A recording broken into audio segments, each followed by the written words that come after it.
Unbaptized children don't go there forever in isolation and loneliness, after all, because they didn't get the sprinkle of water. You can relax. No, you can't.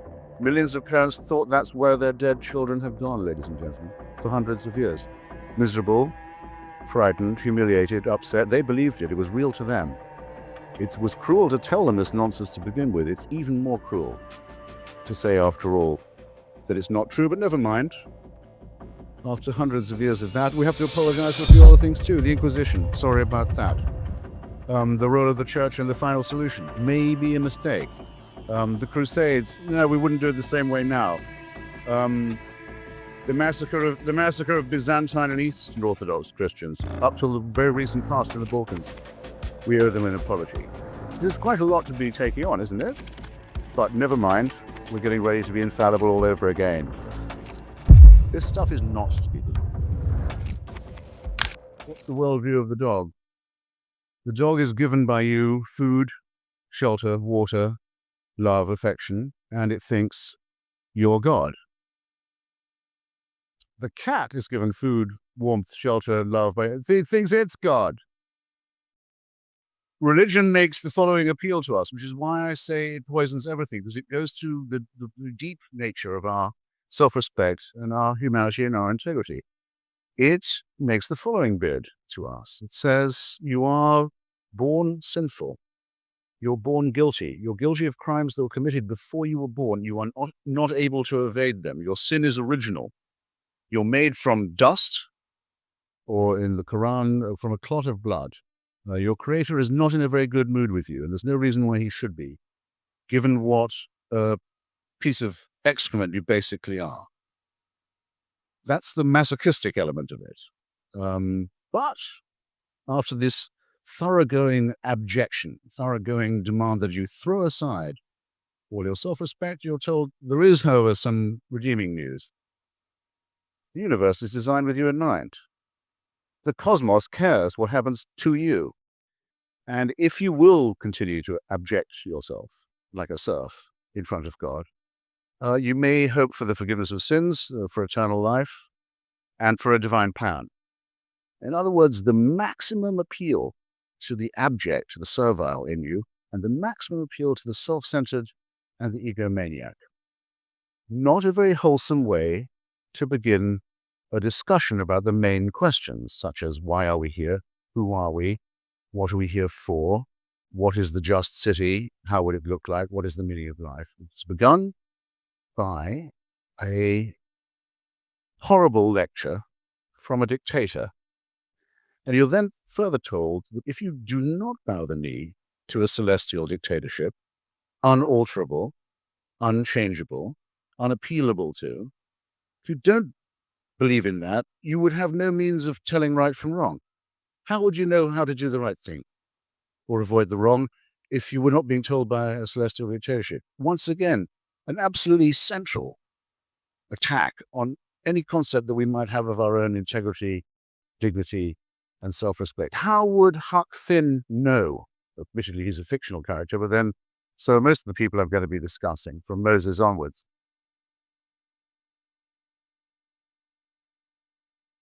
How does Huck Finn know that he's not to betray his friend Jim? He's not to give him back. He's not to give him up to the people who are hunting for him. How does Mark Twain know that we will like Huck when he refuses this? What does Huck know? The law is against him. The church is against him. All the preachments of religion and customary law are against him. He thinks that if he refuses the demand to give up his slave friend, he's going to go straight to hell. That's what he thinks, but he still does the right thing. As we might all hope to do, as we must all hope to do, if we were tested much less than that. It's innate in us. Religion gets its morals from us. We know what the right thing is without being told by a celestial dictatorship. If it were otherwise, this is why I say I'm an anti-theist, not an atheist. If it were otherwise, what would the situation be?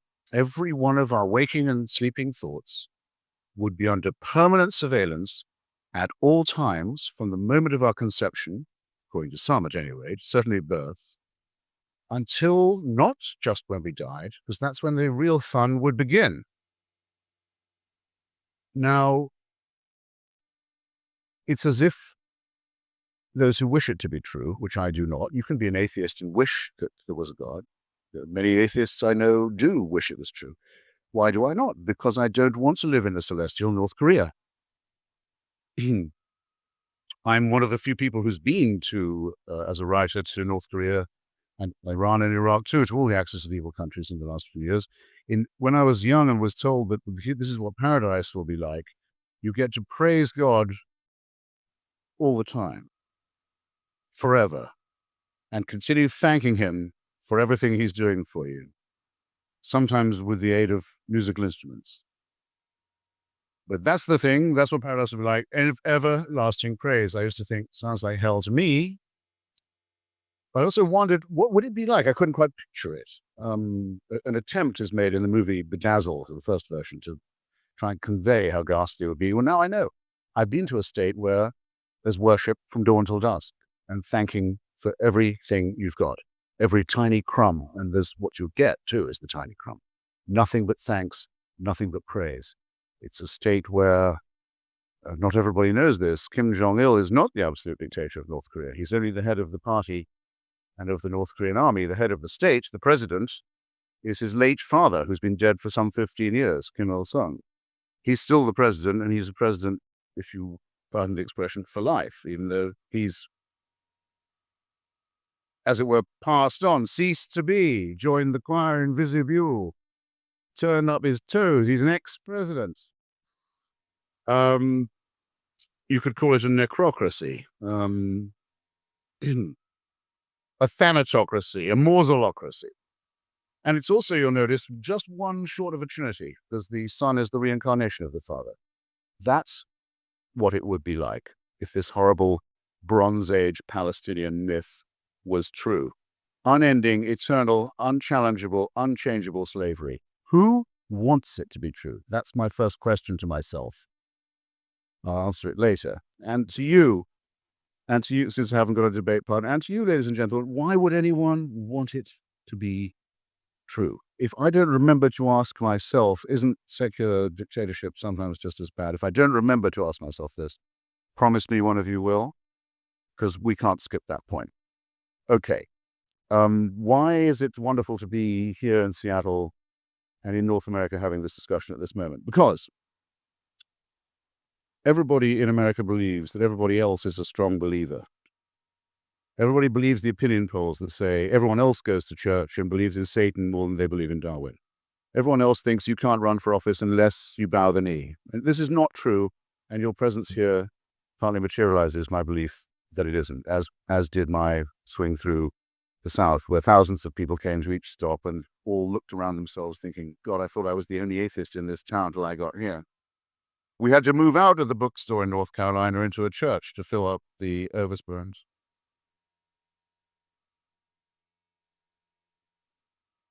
And the pastor said to me, he said, I shouldn't be telling you this. This made my day, he said, I shouldn't be telling you this. This damn church has never been this full.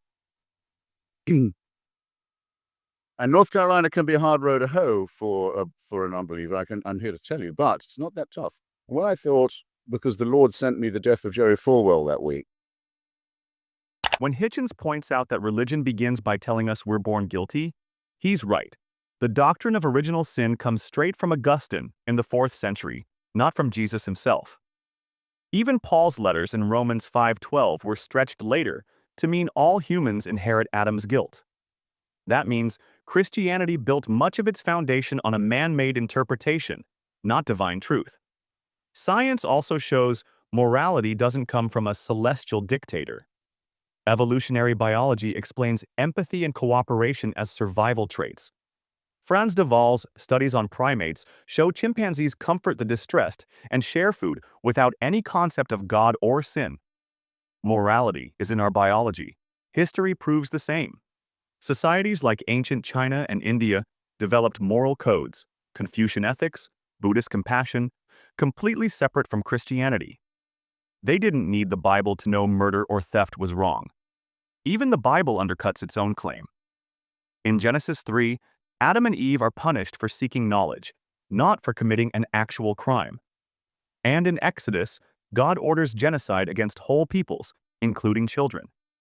If morality comes from God, why does his law so often conflict with our innate sense of justice? Turn a page of your newspaper any day you like. See what the parties of God are doing to Iraqi society to drag it down to the level of Afghanistan or Somalia, the last two countries where the parties of God had it all their own way. Look next door to Iran, where people who believe in a tooth fairy figure called the hidden Imam, the 12th Imam, whose immediate advent is expected, which will, it won't surprise you to hear, bring about a reign of universal peace and justice when it comes. Wonder where they picked up that idea. But perhaps as a sign of a lack of confidence in this belief, Mr. Ahmadinejad is currently building a new boulevard into the center of Tehran on which to welcome the motorcade of this Imam when he returns from his exclusion. Just in case that doesn't work or doesn't happen, why not pirate and plagiarize some nuclear weapons? They know nothing about science themselves. They couldn't do physics. They don't care about the beauties of science. They don't. The wonders of the cosmos don't appeal to them at all.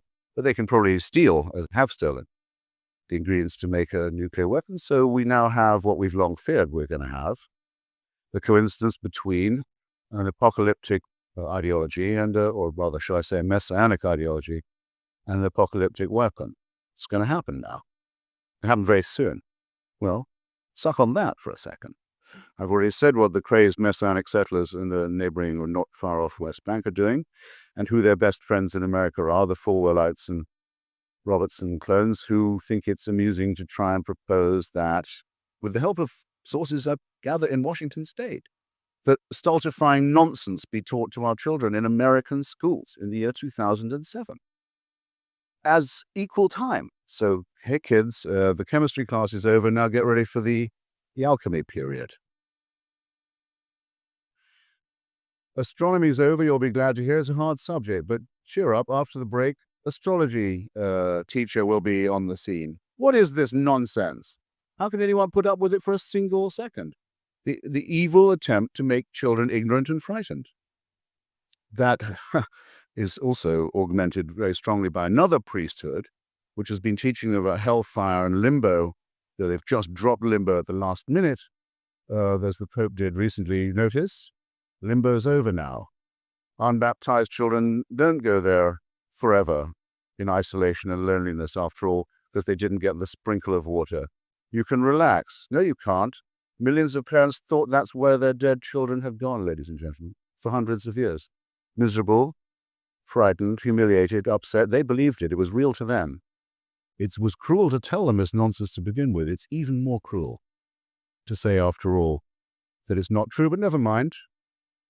After hundreds of years of that, we have to apologize for a few other things too. The Inquisition, sorry about that. The role of the church in the final solution, maybe a mistake. The Crusades, no, we wouldn't do it the same way now. The massacre of Byzantine and Eastern Orthodox Christians, up till the very recent past in the Balkans, we owe them an apology. There's quite a lot to be taking on, isn't it? But never mind, we're getting ready to be infallible all over again. This stuff is not to be believed. And you live in a country where you don't have to, and mustn't be intimidated by the supposed strength of illusions like this, or the people who peddle them. Where I was very kind to mention that I recently took my oath as an American citizen at the Jefferson Memorial in Washington, D.C. Actually was on the 13th of April, which is his birthday and also mine. And I'm in a small way his biographer, and I was able to arrange to take the oath at the tidal basin by his memorial, and I made a little speech about the Virginia Statute on Religious Freedom, which is the basis of the tremendous First Amendment to our Constitution, that guarantees, as you know, that there can be no clerical meddling in our public and political life. And the shorthand phrase for that was uttered by the president in a letter that he wrote to the Baptists of Danbury, Connecticut, seeking refuge from persecution. From the Congregationalists of Danbury, Connecticut, by the way, it's who they were afraid of, in which he said there will be a wall of separation forever on this point. So I now have a new slogan for you. Mr. Jefferson, build up that wall.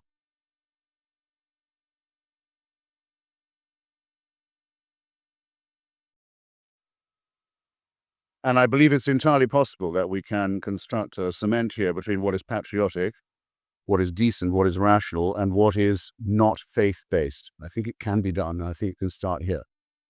Okay. Enough from me. What about my debating partner? What has he got to say to this? Well, how would you be, Mr. Hitchens, how would you be moral if it wasn't for God? How would you know what morality was? What's your warrant for saying what's right and wrong? I always politely pause at this point as if I'd never heard this nonsense before.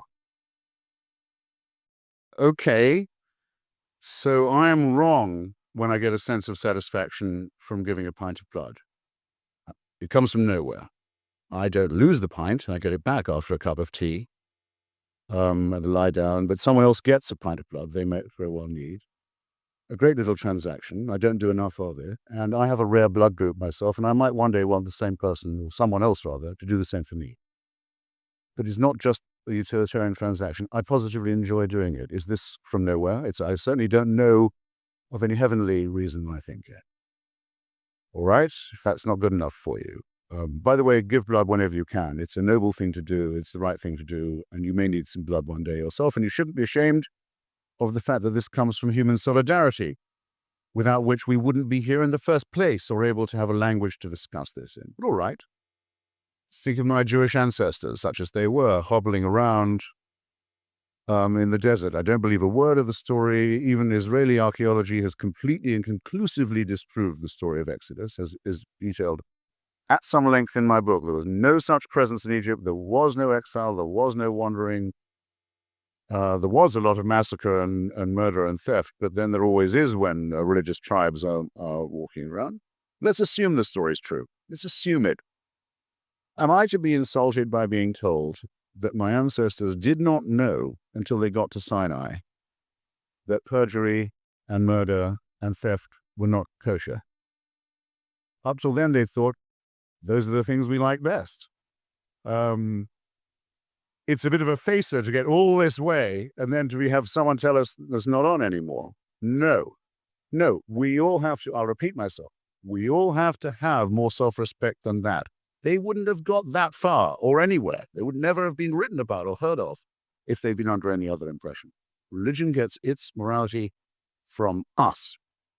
We know innately. You don't have to teach a child the golden rule. You sometimes have to reinforce it a bit, but you don't have to teach the principles. Hitchens is right to warn about Iran's hidden imam.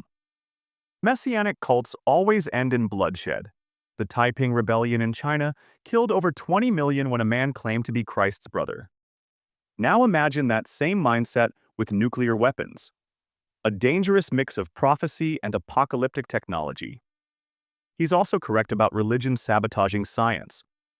The 2005 Dover trial proved intelligent design was theology, not science. Putting astrology beside astronomy or alchemy beside chemistry doesn't teach balance. It cripples education. Data shows states with weaker science standards score far worse in STEM.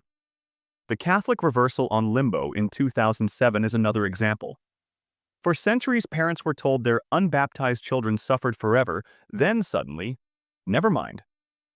That isn't divine wisdom, it's cruelty. The same goes for the Inquisition, Crusades, Holocaust silence, and Balkan massacres. Endless apologies from an infallible institution. Jefferson understood this.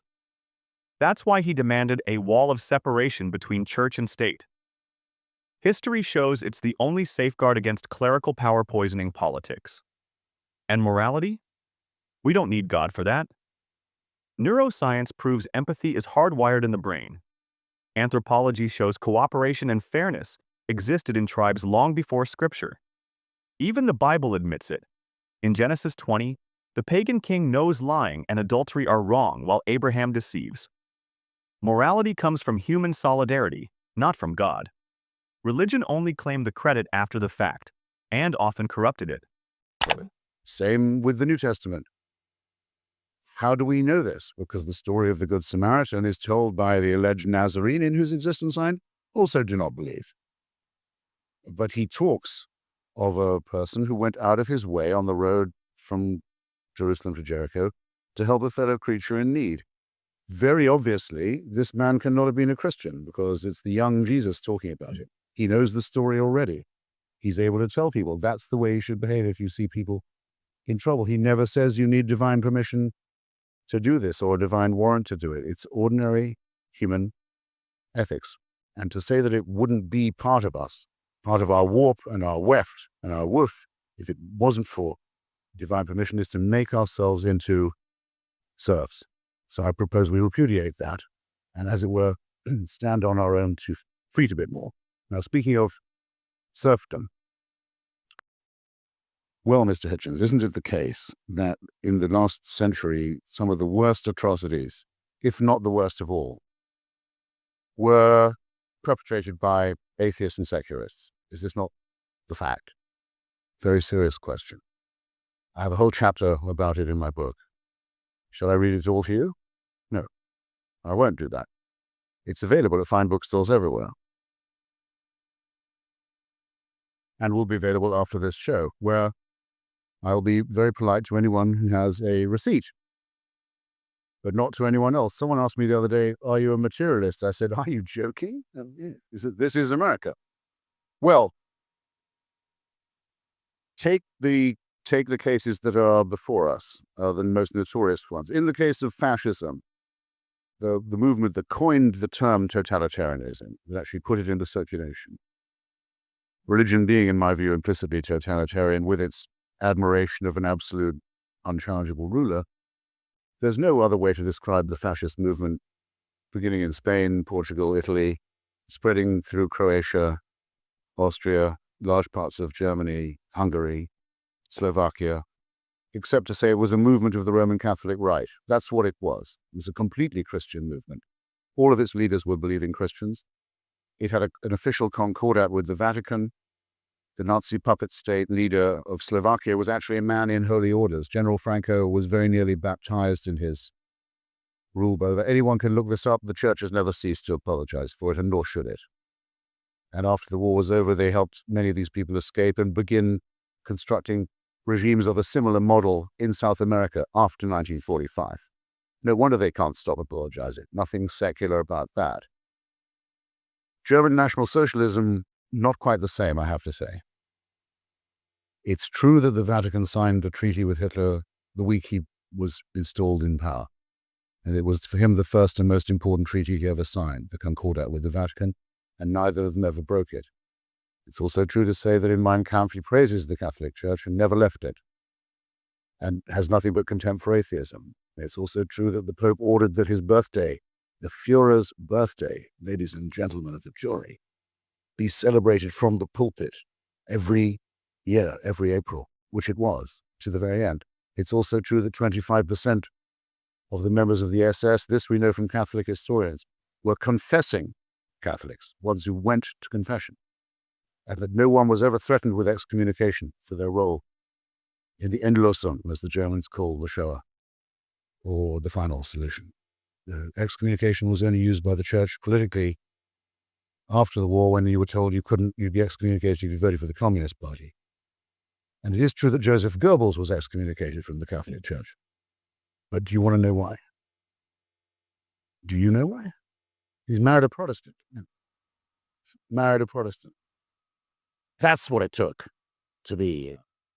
Next, you'll know he didn't eat fish on a Friday or something. No, excuse me, they have their standards, okay? But it is also true that Hitler sought to replace Christianity as the state religion and would have preferred an Aryan Nordic blood myth with himself as the centerpiece of it. There's no question about that. And that many brave Christians had to die on that proposition. No one can deny that. But there's nothing secular about National Socialism. And of the third partner in that revolting alliance, that of Japan, the leader is not just a man of God, but a God himself, for whom people were prepared to immolate themselves and others. The late Emperor Hirohito.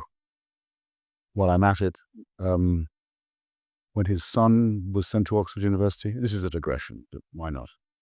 He was sent to Magdalen College in the 30s, and the Japanese embassy sent up a team of people to see the warden of Magdalen College, Oxford. Are you sure you're ready to receive the Crown Prince? They said, yeah, absolutely, we're ready. He's got a nice room.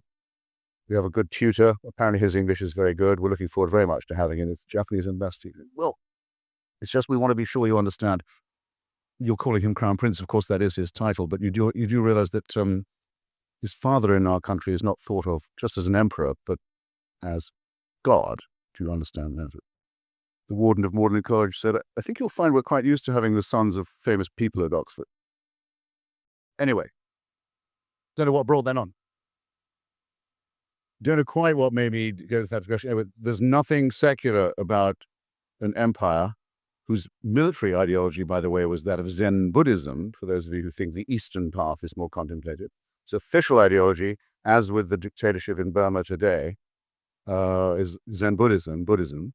There's nothing secular about that. So I think that clears up this frequently asked question on that side of the ledger. Hitchens ends by exposing a tired but dishonest argument that atheists caused the worst atrocities of the 20th century. But history doesn't back this up. Fascism? Rooted in Christian nationalism. Franco, Salazar, and Mussolini were all devout Catholics backed by the Vatican. Hitler's regime signed a concordat with the Catholic Church in 1933, his first international agreement, and he remained a baptized Catholic until death. Even worse, the Church never excommunicated any Nazi for their role in the Holocaust, but Goebbels was excommunicated for marrying a Protestant. 25% of SS members were practicing Catholics, according to Catholic historians, and the Church helped many escape to South America after the war through the rat lines, with full Vatican cooperation. And Japan? Not atheist either. Its emperor was literally worshipped as a living god, and its military was infused with Zen Buddhist ideology, not secular values. These regimes weren't atheist. They were authoritarian theocracies or cults of divine leadership, no different from the religious despotisms they mirrored. As for morality, Hitchens points to the Good Samaritan, someone who helped a stranger not out of obedience to a god, but out of basic human decency. That story itself, told by Jesus, proves morality predates Christianity. You don't need divine command to know that helping someone in need is right. Now it's your turn. Do you believe religion is the source of morality, or is it something deeper, something human? Let us know in the comments below.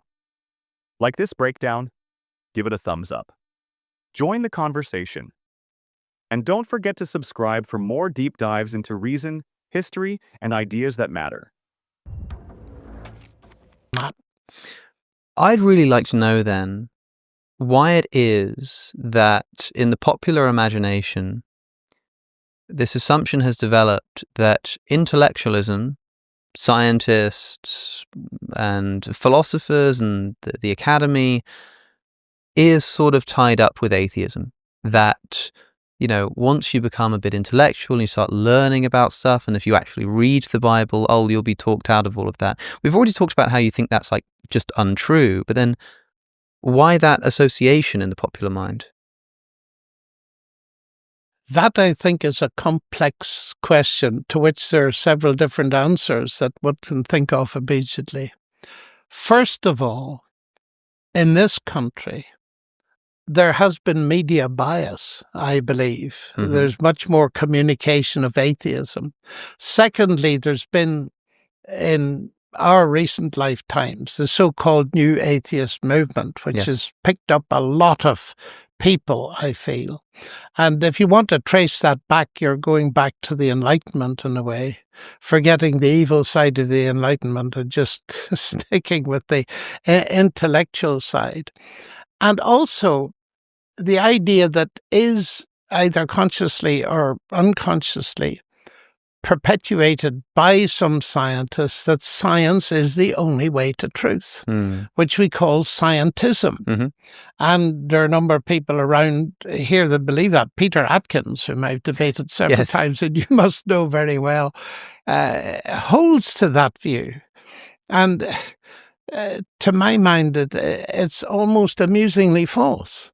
Because the statement, science is the only way to truth, is not a statement of science. Yeah, and right. therefore, if it's true, it's false. It's logically incoherent. But that impression has been given. And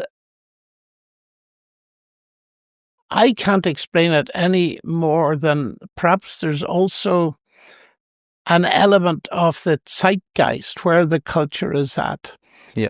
and disgust with some of the aspects of public Christianity. Mm. And, you know, the country I come from, Ireland, Mm-hmm. but also here, the number of scandals. Yep. And people often say to me, well, you know, how could you be a Christian, you coming from Ireland with all the fighting there was, let alone the moral scandals? And I think that's a real question. And my response to it is, and I talked to Christopher Hitchens at great length about this, and he took the point in the end, is that what I said to Christopher, I don't understand you, because if you'd really understood what Jesus said and said to the religious rogues that were around him, you'd be on his side, not fighting against him. Mm. Because all your objections to bad religion, I share. And Christ criticized them. And I said, you know,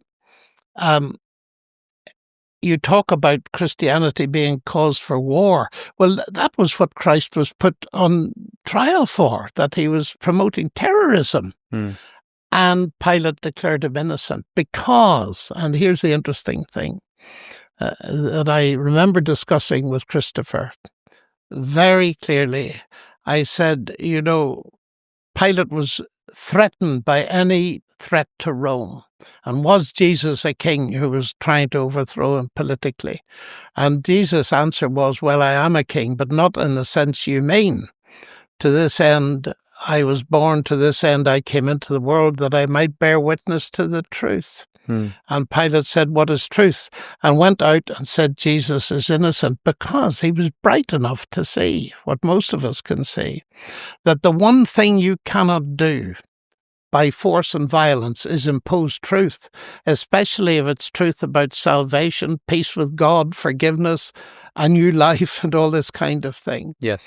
And therefore, the thing that answers it is, and I'm very strong on this, that my fellow countrymen who took up arms, whether on Protestant or Catholic side, to defend Christ and his message, are not Christian, because they're disobeying what Christ said, not following him. Yes. And I think that makes a lot of confusion, and has done in the past. And another thing I often say, well, the existence of false coinage doesn't prove that the real stuff doesn't exist, but may make it hard to find. But as you will have noticed, I see encouraging signs on the horizon, because many young people, particularly in Gen Alpha, are beginning to come back and be interested in God and exploring these questions, not so much against the background of what science says or doesn't. Lennox tries to frame the rise of atheism as a cultural misunderstanding or media bias. But the truth is much simpler. The more educated people become, the less likely they are to believe in God. That's not opinion. It's supported by global data. A 2017 Pew Research Center report found that those with higher levels of science education are consistently less religious, especially in Western democracies. Even among elite scientists, 93% of those in the National Academy of Sciences do not believe in a personal God. Lennox also sidesteps the fact that Christianity is built on claims that collapse under scrutiny. The Bible is riddled with contradictions, failed prophecies, and morally disturbing commands, from God endorsing slavery in Leviticus 25:44-46 to commanding genocide in 1 Samuel 15. These aren't just bad religious people. These are scriptural orders. Saying Jesus was different doesn't fix the problem when the same Bible portrays him supporting Old Testament law, Matthew 5:17-19. And let's not ignore history. From the Crusades to colonialism, Christianity was spread and defended with violence. That's not a distortion. It's historical fact. Christianity has always been intertwined with power structures. The moral message Lennox praises was often enforced by force, not reason. but against the much more cultural background of meaning and purpose Yes. in life. And that heartens me. I find that immensely encouraging. The focus has shifted. And I think, there was I think, was it the Bible Society that just released a study about Yes. young people A going Pew back to study, church Bible Society, yeah. at a quite incredible increase of Yes. people? And it wasn't, I think the thing that surprised me was not just that people were beginning to like believe in God again or something, but to attend church. Yes. Which is quite a thing in itself. I mean, I agree with people like Justin Brierley when they say that, I don't know if the statistics bear this out, but I can kind of feel something in the air, like the conversation shifting a little bit. Yes. And I was sort of like, okay, I can feel that too. But if church attendance is going up, I think that's quite an important indicator. These discussions, I agree. The important question is, like with Christianity, Jesus. And for me, it's quite straightforward, as I feel like it might be for you too, in that if somebody says, well, what about this thing that these Christians did? If the question is whether Christianity is true, then the question is wholly, would Jesus have condoned or commanded such a thing? And if the answer is no, then it's not an objection at all. But the fear that someone like Christopher Hitchens has is that the kind of certainty that comes along with that conviction, which, as you've just explained, like when somebody has a religious experience, that is what compels them. And it happens in a way that is indescribable and is immune to any kind of scientific or philosophical inquiry. But that certainty can then spill over into areas where it doesn't belong, such as certainty on doctrine, certainty on moral practices specific to our current time that weren't discussed by Jesus, for example. And I think that's the kind of fear that he had. And you've debated these people. I think you in a way, you were an important part of the new atheist movement as one of the key figures in opposition. You've debated at this Oxford Union. I should mention we are filming this in the Oxford Union, who have very gracefully lent us this wonderful Goodman library. They're currently fundraising for a restoration project of some beautiful paintings they have at the top of their old library. So for people listening, there's going to be a link in the description for a fundraiser to help keep this wonderful building and this institution of debate and discussion in action. That's in the description. You've debated in the chamber across the way. You've debated Christopher Hitchens. You've debated Richard Dawkins. What do you think was going on with New Atheism? Why was that something that was so popular, and why was it so difficult for someone like Christopher Hitchens to see that all of his criticisms were journalistic? They were about religion as an institution on earth. And what would you say to quell his concerns that it is that religious impulse, that experience that somebody knows they have God on their side, that gives them the license to do all kinds of evil? Yes. Looking back, Alex, I wish I'd had more time with Hitchens. I liked Hitchens. Mm-hmm. And answering your question is difficult because I sense its thrust and its power, actually, because it seems to me a very valid thing that certainty can become what I call fundamentalist certainty. And I think that's what you're referring to, where people are so certain that their receptors are completely closed to anything else. Right. And that justifies almost any kind of behavior. And that's appalling. And I asked myself, what has saved me from that? Because as I sit talking to you, I have that sense of certainty of my relationship with God. I think what has helped me immensely in life is that I've been very privileged to, how shall I put it? I've been prepared for the last 70 years or more to be vulnerable. In other words, I'm always prepared to question what I believe. And I have seen in my life the sadness that comes about when people become fundamentalist in any direction. And I was very honoured to be invited by the British Academy some years ago to give a lecture on, wait for it, scientific fundamentalism, which I think is a much better expression than scientism. Okay. Science is the only way to truth.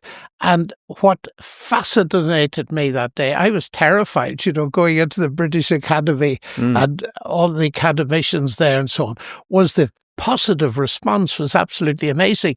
The talk was eventually published in a book. But I've always been afraid of that. I suppose because I was brought up in a culture where my own family suffered bombing because of that kind of attitude.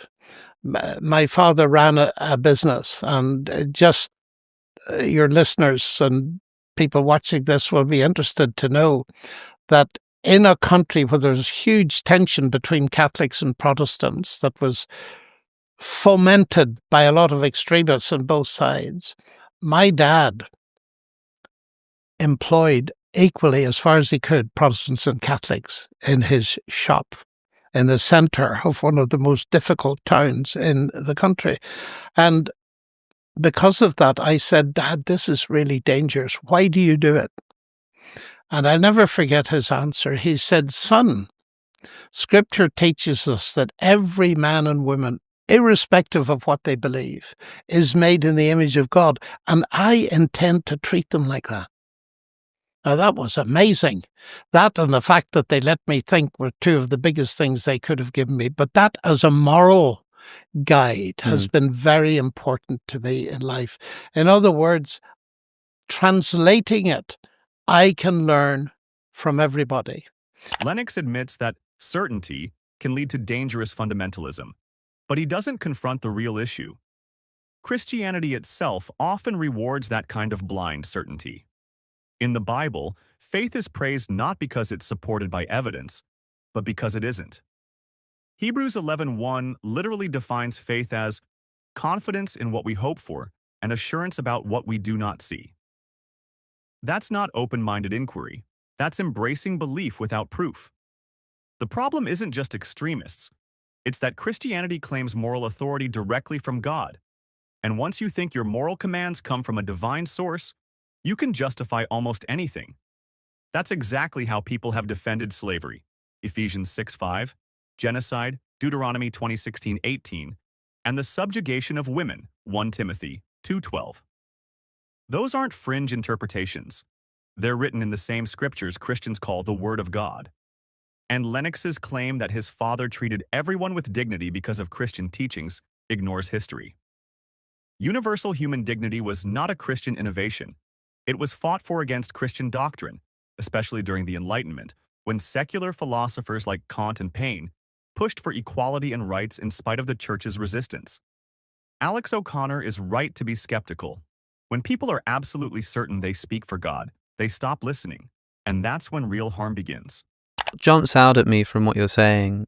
Just at the end there, you say word-like information, and I think that this let's say this term word, Yes. I want to be careful not to use it too promiscuously, because there's the words that I'm using to speak in the language that I'm using, and then there's the so-called language of DNA, which, as far as I understand, is something of an analogy. I mean, we're not talking about words in the sense that I would use words to construct a linguistic sentence, but it might sort of work in a similar way, information being put together in such a way as to produce something larger than the sum of its parts.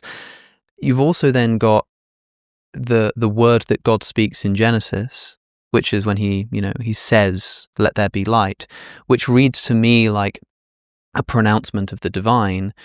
And then, of course, you've got Jesus being the Logos, Yes. which is usually translated as the Word. Yes. But if I were to equivocate the Logos of John's prologue with Genesis chapter 1, then I'm thinking how that would read to me. When God says, "Let there be light," he sort of does it through Jesus, which is in keeping with the vision of creation in John 1. Mm-hmm. But I'm wondering exactly how you, I don't want to say equivocate, but how exactly you I think you mean equate. equate, Yes. equalize, whatever you like, this logos of John 1 with Genesis 1. I mean, literally speaking. Well, I used the word resonate, Uh-huh. and I certainly didn't use the word literal, which is a very Yes. dangerous word Yeah, in my yeah, view. yeah. That's one that's used promiscuously, if ever there was one. Within computer science and biology, nowadays people use that kind of terminology. They use computer language in biology, and they use ordinary language about words in computer science because there's a very intimate relationship. Mm-hmm. In that, I think what many biologists say to me, and in reading their material, that it's word-like in the sense that the DNA letters code for the amino acids which code for, Yes, that's yeah. the word, which code for the proteins, which are the building blocks of life. So if you like to say it's an analogy, but it's an extremely powerful analogy because at the very base level, you're communicating information. Now, this is a difficult area. Yes. I'm very well aware that if you ask me, what do you mean by information? It's like so many things. We don't exactly know how to define it. Yeah. It's like Augustine said about time. Everybody knows what it is until they're asked to define it. Yes. It's one of those things. But one of the things I believe that has come out of physics, although that's debated up to today, is that information, in the sense of we live in an information-based world, is not derivable from physics and chemistry. Now, that to me is a massive block in the way of a materialistic explanation of life, mathematics, everything else. Because if information is not in the end material, then no material explanation is going to work for it. And it seems to me the death blow to materialism in the ultimate sense has been given by physics in talking about information not being reducible to physics and chemistry. So these are a lot of the things that go around. You originally asked me, yes. was biology a threat to belief in God? It has been and is been used in that way. But if somebody comes to me who's not a biologist and not particularly interested in the details as I am, I want to say, well, okay, you believe in evolution. It means at least 5 different things, but let's assume you think there's a natural process that does this. One, the fact that there may be one, if that is so, that doesn't mean that there's no God involved in it, because after all, what it has achieved is something absolutely mind-blowing that no human mind, let alone natural process, has been able to achieve. We cannot build birds, and we cannot build living cells and so on. Now, none of this, Alex, and I would emphasize this as a mathematician, amounts to proof. And it's important to say that because people, you haven't done that, I know, because you're too much of a philosopher to do it. But it's worth saying because people often say to me, can you prove that God exists? I say, what meaning of the word proof are you using? If you're using it in the axiomatic mathematical sense, here are the axioms, here are the laws of logic, and here's the theorem. No, you can't. But if you use it in the ordinary sense, as a lawyer would say, can you prove beyond reasonable doubt? What you're talking about is evidence. And so my view, therefore, is to go on that side. It's as evidence-based. best explanation. Mhm. What is the best explanation of what we see? And it seems to me that the notion of a creative God is not a gap explanation. Hmm. We can't explain this, therefore God did it. No, it's in the nature of the thing.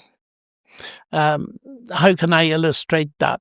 If I look up, there I see a sign that says exit, Mhm. let's say. Now, I immediately deduce that whatever natural processes, mechanical processes have gone into production of that sign, there's a mind behind it. Just 4 letters will tell me that. But that is not a mind of the gaps that I'm postulating a mind Yes. because I don't know what ultimately caused it. The fact is we do know in our human experience where it comes from. And by analogy, it seems to me that therefore the best explanation of the word-based universe, as I put it, is that there is a word ultimately who is God. Now, that's only one strand Yep. of evidence for my belief in God. Lennox leans heavily on the idea that DNA is word-like and claims information can't come from matter alone. But that's misleading. Yes, DNA stores information, but it's chemical, not magical. It's a sequence of nucleotides obeying physical and biochemical rules. We call it code, or language, as an analogy, but that doesn't mean there's a cosmic author behind it. He also argues that since information isn't reducible to physics, materialism must be wrong. But this isn't what mainstream physics says. In fact, Claude Shannon's information theory, used in everything from quantum computing to biology, is grounded in physical systems. It doesn't point to God. It shows how complexity and order can emerge from natural processes, not divine design. And let's be honest, when Lennox says we can't build birds, he's appealing to emotion, not evidence. Evolution doesn't require intent. It's a blind, iterative process with billions of years of trial and error. We don't build birds. We study how they came to be using fossil records, genetics, and comparative anatomy. That's how science works. So here's the big question. Is invoking God really the best explanation, or just the most familiar one? Leave your thoughts in the comments, like if you value evidence over assumption, and subscribe for more sharp, honest debates that get to the truth. The whole point of Darwinian natural selection is that it works without design, without foresight, But that's without an guidance. assumption. No, it's not an assumption. That is exactly how it works. Before Darwin came along, it looked perfectly obvious that even if evolution happened, there must be some guiding force to tell animals or plants how they ought to evolve. Natural selection is a blind force. The things that survive, survive. With hindsight, we can see that the ones that survive are the ones that are good at surviving. They have the genes that make them survive. Simon Conway Morris would not deny that. He's got some kind of, actually, I rather share his view of convergent evolution. We both of us are perhaps on the extreme end of Darwinians in that we emphasize the power of natural selection to home in on particular ends. Particularly, if you look around the museum, you'll see animals, marsupial animals from Australia that uncannily resemble non-marsupial animals, and Simon and I are both extremely keen on that. But that's produced by natural selection, as he would say. Natural selection is a mechanical, blind, automatic force. It's not, I can't say it's not guided, but there's no need for it to be guided. The whole point is that it works without guidance. But it could be guided. Or do you completely shut that out? I mean, why bother when you've got a perfectly good explanation that doesn't involve guidance? I mean, the why point is, you use words like something? you use words like blind and automatic. This watch is blind and automatic, but it's been designed. The words themselves do not shut out that notion. And it seems to me that the impression I'm getting is that what's coming through is that the whole process is so sophisticated, it itself is giving evidence of a rational mind behind it. But am I understanding you right, that you say you deny that because you have an in-principle reason for denying it. That is, everything must, as far as you're concerned, go from the simple to the complex. And therefore, your major argument in the God delusion, if I understand it right, is that God is, by definition, more complex than the thing you're explaining, so he's got to be explained. Is that right? That is a major point that I want to make. But let me go back to what you were saying before about guidance. When you drop a stone, it falls to the ground, and you as a scientist will explain that by gravity. You wouldn't dream of saying, oh, there must be a God pushing it down. That's exactly what you're in effect saying with respect to evolution. Because we understand evolution in just the same kind of level as actually rather better level than we understand gravity. No, and this is a very important point, because I detected in many of your writings that you oppose God and science as explanations. When Newton discovered the law of gravity, he didn't say, marvelous, now I can know how it works, I don't need God. God is an explicator at the level of an agent, not a mechanism. So that we can study mechanisms in biology, the more sophisticated they are, the more that might well point towards an agent. You don't argue away the existence of an agent by showing that there is a mechanism. And I don't quite understand how you manage to get, if I understand you right, God and science as alternative explanations. Well, I think you do get rid of an agent if the agent is superfluous to the explanation. That when you're studying something that's happening, there may well be an agent, and it may, if you're watching a car driving along and avoiding obstacles and turning left and turning right, you say there is an agent controlling that car, and certainly there is, there's a driver.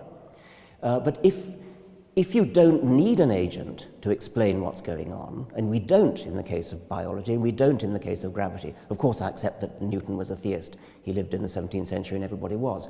But you don't need an agent. An agent is a superfluous explanation. It's a gratuitous grafting on of something that you don't need. Well, I find that unconvincing, because even if you accept the whole evolutionary paradigm, it depends on there being a fine-tuned universe. And that fine-tuned universe raises in itself very big questions as to the origin of the universe. Evolution doesn't deal with that. No, it doesn't. Nor does it deal with the origin of life. No, those are separate points. Those are separate points, but they're vastly major. Natural selection doesn't just work without guidance. It requires no guidance. It's a mathematical, testable process.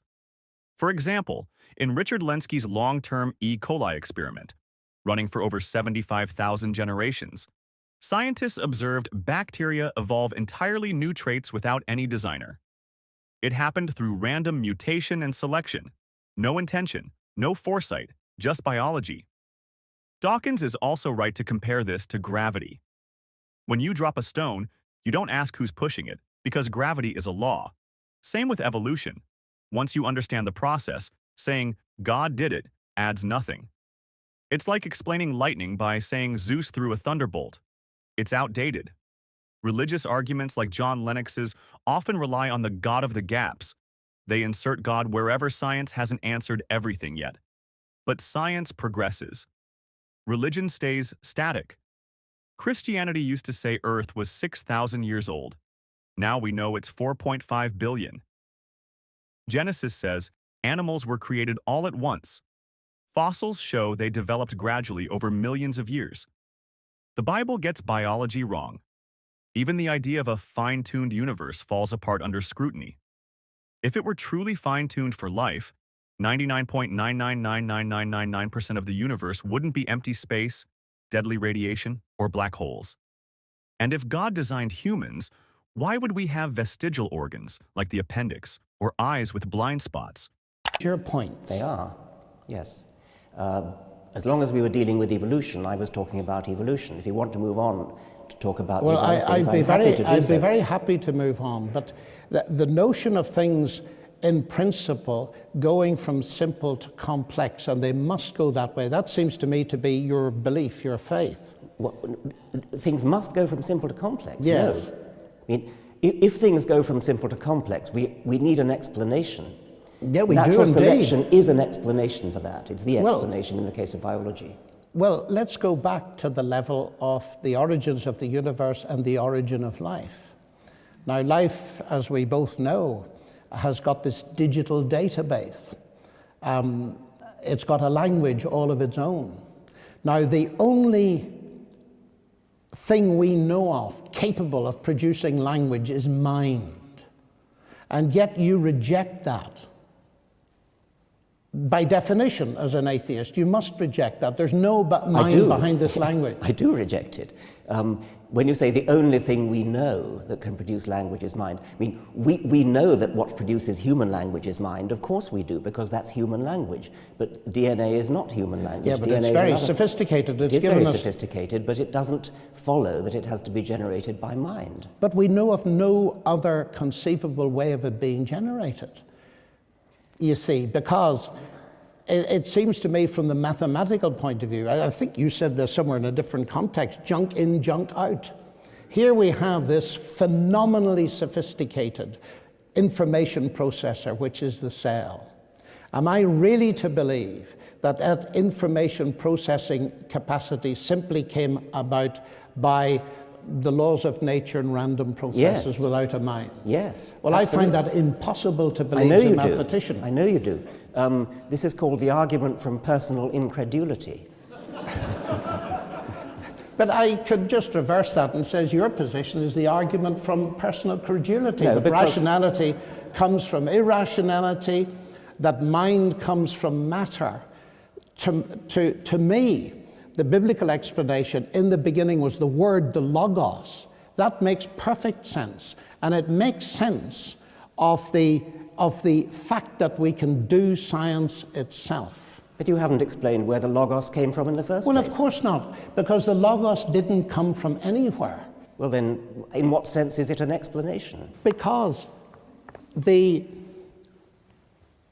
notion that you say you have to ask who created the logos, that says that you're thinking of a created God.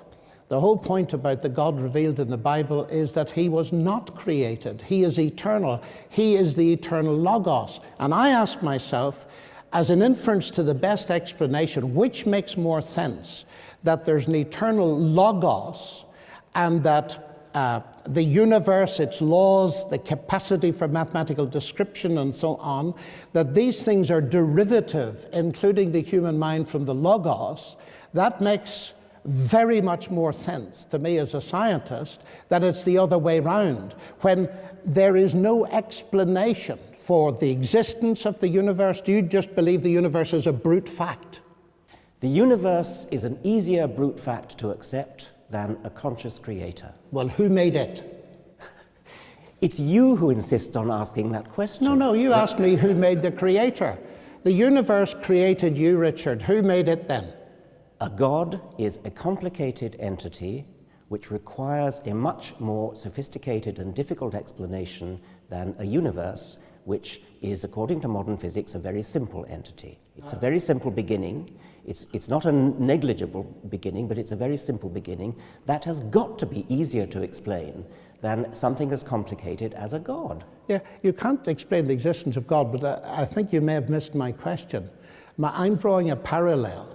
You see, you say that it's, at least, don't let me put words in your mouth, of course, because that would be unfair, but I'm getting the message that it's ridiculous for me to believe in a God who created the universe and me, because I have to ask who created God. All I'm doing is turning that question round and saying, the universe, you admit, created you because there's nothing else. Well, then who created it? I understand you perfectly. I'm making the... We both of us are faced with the problem of saying, how did things start? Yes. I'm saying it's a hell of a lot easier to start with something simple than to start with something complex. That's what complex means. But I don't think so. If I pick up a book called The God Delusion, it's a pretty sophisticated book. It's got lots of words in it.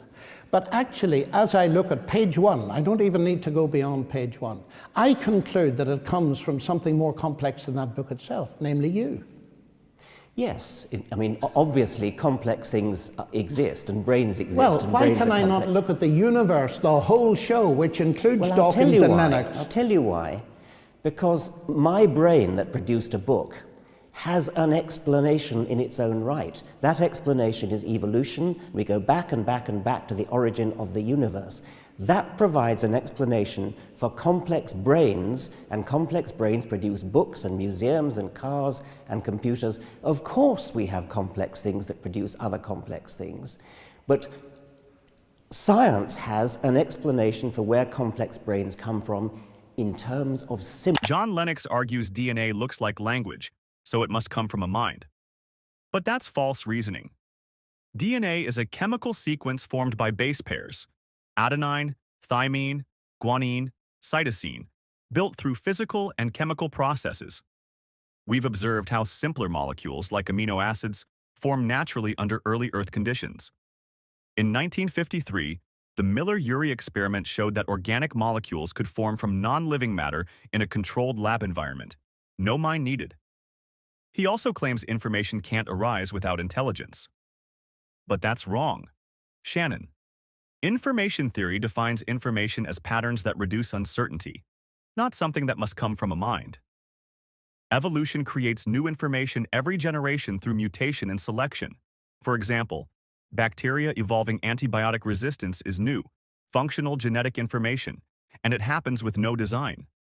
As for his idea that God explains complexity, Dawkins is right.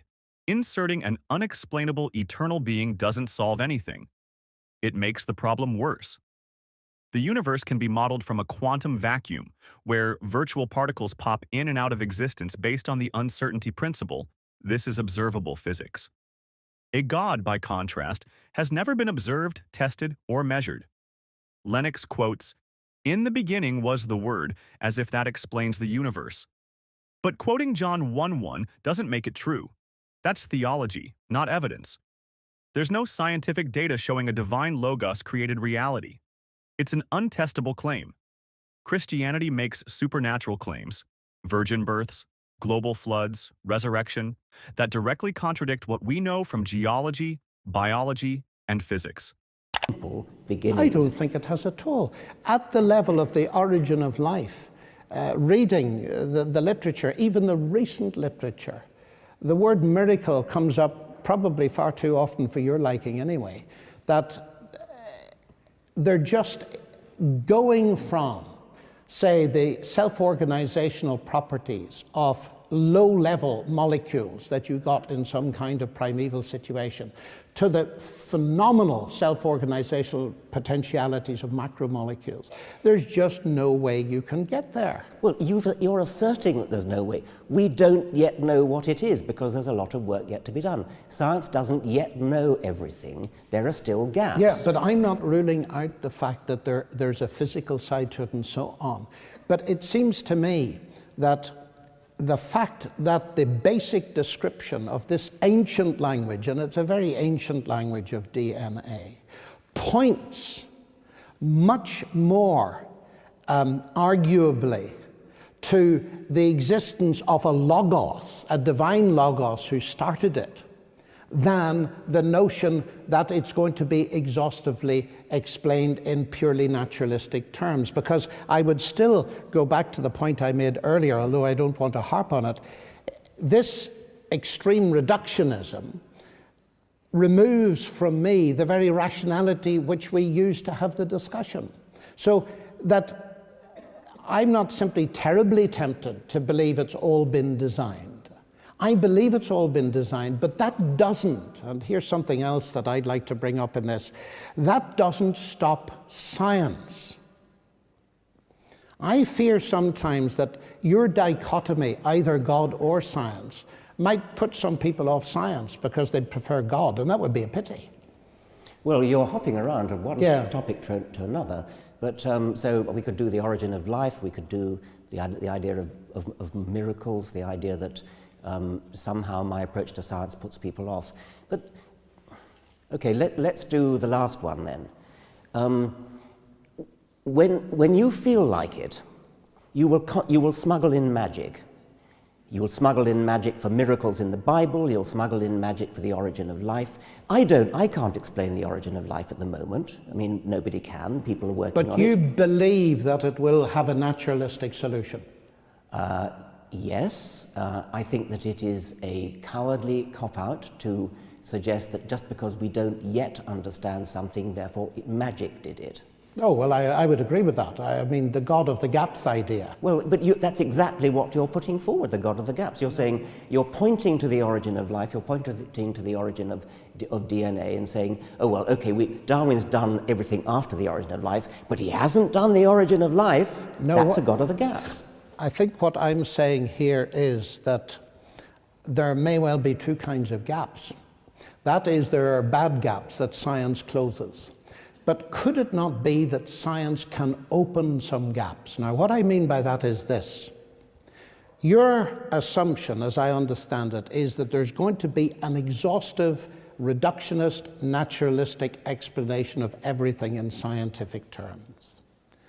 I don't think so. Now, if there is a God, and if he created this universe, and if, as I believe, he is personal, then I would expect certain things to follow. One, that I would see evidence, not proof, but evidence in the universe that God existed. I feel I see that in the mathematical describability of the universe, in the fine-tuning of the universe, and so on, and in the marvelous sophistication of the world. I'd expect to see God's traces there.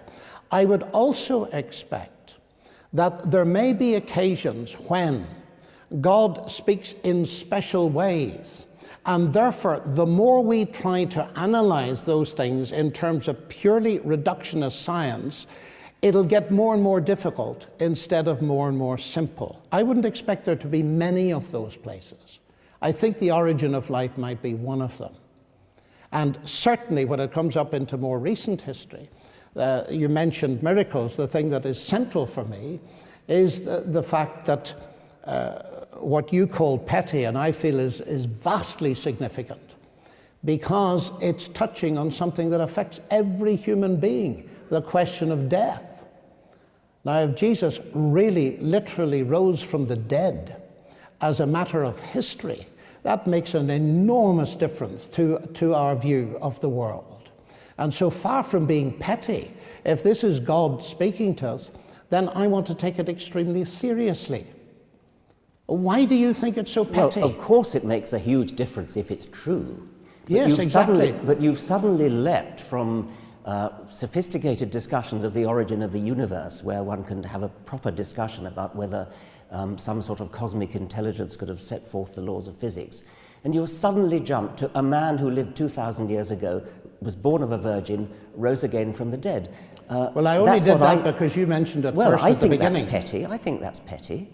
By comparison with the grandeur of the universe. I mean, to put my point again, do you really think that the creator of this magnificent edifice of the universe, the expanding universe, the galaxies, he really couldn't think of a better way to get rid of the sins on this one little speck of dust than to have himself tortured? He's the one who's doing the forgiving after all. Couldn't he just have forgiven?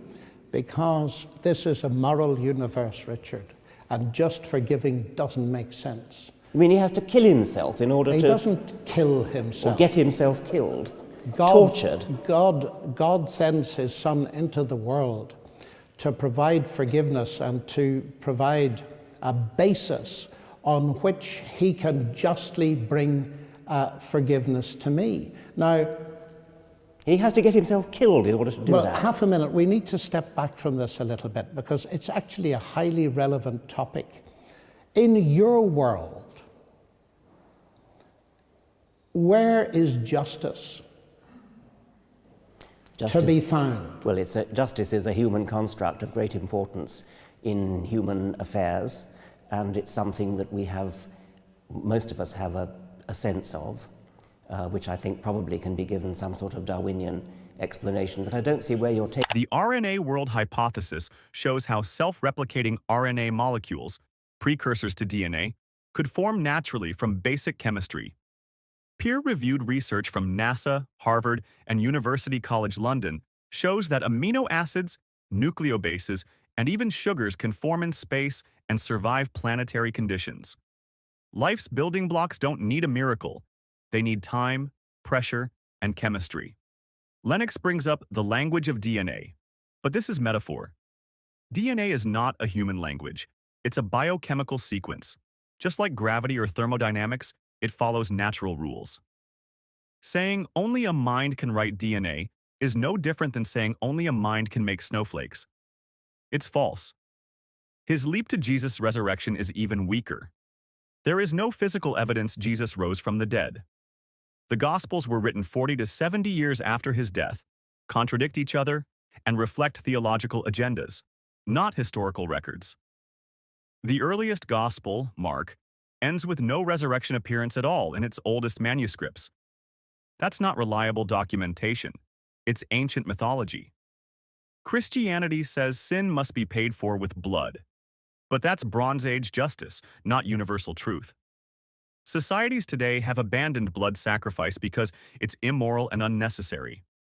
If God is all-powerful, he doesn't need to satisfy justice with violence. He could just forgive, like modern humans do. So here's the real question. If we've explained thunder, disease, and the stars without God, why cling to him for the origin of life or morality? Let us know what you think in the comments. Like, subscribe, and share if you believe evidence matters more than ancient stories.